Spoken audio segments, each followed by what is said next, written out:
Afin de faire le point sur l'évolution des travaux des différents projets en cours, tels que le projet de construction d'un pôle numérique au profit des jeunes et des startups de Cotonou, et le projet d'implication et de désignation des femmes au sein des partis politiques lors des élections communales prochaines, l'AIMF, bailleur de ces différents projets, a dépêché une équipe de suivi reçue ce lundi 15 septembre 2025 par le maire de Cotonou, Luc Atrokpo, président de la NCB. Très heureux d'avoir effectué cette visite. Donc le pôle numérique, l'objectif pour la mairie de Cotonou, c'est de réunir tout un ensemble de services pour ses citoyens en matière de numérique. Donc ça implique à la fois des startups qui vont travailler ici, mais aussi tous les services numériques d'information de la population de la mairie de Cotonou.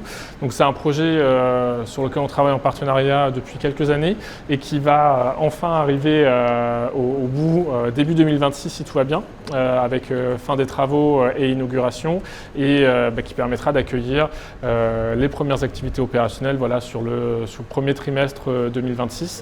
L'égalité homme-femme, c'est vraiment un engagement important pour l'AIMF, notamment sous l'impulsion de sa présidente, Anne Hidalgo, qui est présidente de l'AIMF depuis 2014.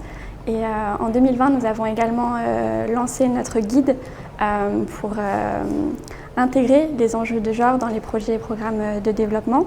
Et depuis 2022, nous menons avec la ville de Genève une initiative pour l'égalité hommes-femmes. Et c'est notamment grâce à ce partenariat avec la ville de Genève que nous pouvons accompagner la NCB dans ce projet sur le soutien politique des femmes dans les communes de Bonou et Cové. Donc ce projet a un certain nombre d'activités, notamment des activités de formation, de mentorat.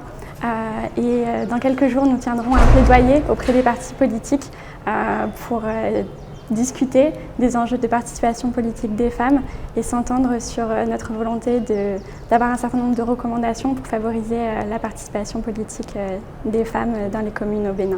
Cette mission de suivi de l'AIMF a permis de faire le point avec l'équipe de la NCB sur de grands projets en préparation. Il s'agit, primo, du projet transfrontalier entre le Bénin et le Togo qui permettra d'améliorer les services publics de proximité et de renforcer la sécurité. Secondo, le projet de construction de classes durables dans les communes béninoises porté par la NCB.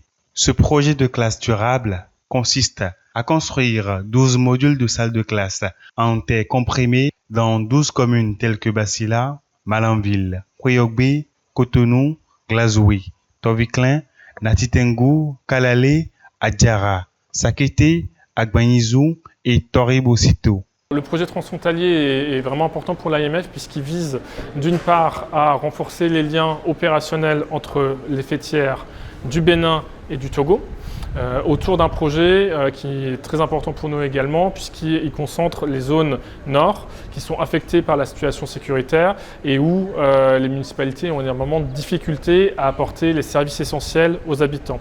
Donc c'est un projet assez complet qui intègre à la fois ces collaborations entre les deux fêtières des deux pays, entre les communes de part et d'autre des frontières et renforce les services publics de proximité dans ces territoires qui sont impactés par l'insécurité et par tout un ensemble d'enjeux de développement et de pauvreté. Donc le projet a été monté là cette année.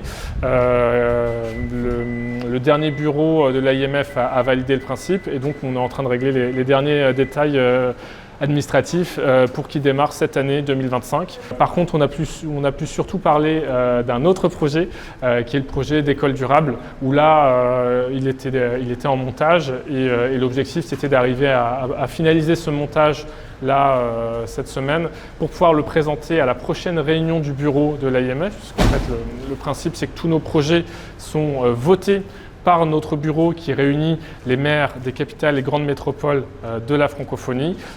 Donc voilà, on a pu valider les contours de ce projet et il sera bien présenté le mois prochain à la réunion du bureau de Rabat pour pouvoir être démarré, pareil, fin d'année, début 2026. Très concrètement, l'objectif, c'est de construire des écoles, donc de soutenir la construction d'écoles primaires dans des communes membres de l'ANCB. Ça, c'est ce qui va en sortir. Mais la spécificité de ces écoles, c'est qu'elles sont produites avec des techniques de construction qui sont adaptées au changement climatique, qui reposent sur des compétences locales, des matières premières locales qu'on trouve dans les territoires.